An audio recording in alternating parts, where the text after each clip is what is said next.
ముందుగా ఎల్సెలా books Lent season ప్రత్యేక పాడ్కాస్ట్కు స్వాగతం. ఈనాటి ముఖ్యమైన అంశాన్ని మీకు చాలా త్వరగా, సులభంగా అర్థమయ్యేలా అందించడమే మన ఉద్దేశం. ఈరోజు మనం అసలు జీవజలం అనే ఈ అద్భుతమైన పదం వెనక ఉన్న అసలు అర్థమేంటి, అలాగే సమాజంలో అణగారిన వర్గాల పట్ల అది న్యాయాన్ని ఎలా చూపిస్తుంది అనే విషయాల గురించి కొంచెం లోతుగా ఆలోచిద్దాం, సరేనా?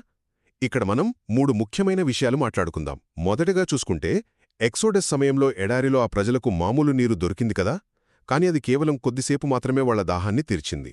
అయితే ఒక్కసారి ఆలోచించండి, యేసుక్రీస్తు బావి దగ్గర కలిసిన ఒక సాధారణ అట్టడుగు స్త్రీకి ఎన్నటికీ ఎండిపోని శాశ్వతమైన జీవజలాన్ని అందించాడు.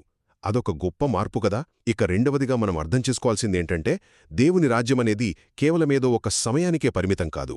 ఇది గతాన్ని, భవిష్యత్తును కలుపుతూ ఒక విశ్వవ్యాప్తమైన న్యాయాన్ని తీసుకొస్తుంది. అంటే దీనర్థమేంటంటే, ఈ న్యాయం ఎల్లప్పుడూ సమాజంలో అట్టడుగున ఉన్నవాలి, బలహీనుల తక్షణ బాధలను, అవసరాలను వెంటనే తీరుస్తుందన్నమాట.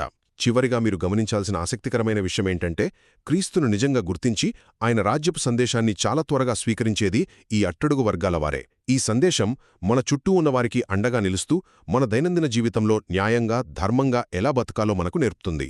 ఒక్క మాటలో చెప్పాలంటే, ఈ జీవజలం అనేది మన ఆత్మీయ దాహాన్ని తీర్చడమే కాకుండా సమాజంలోని దీనుల పట్ల దేవుని న్యాయాన్ని మన నిజ జీవితంలో ఆచరించేలా చేస్తుందన్నమాట. మా పాడ్కాస్ట్ విన్నందుకు ధన్యవాదాలు, మరియు మరిన్నిటి కోసం వింటూనే ఉండండి.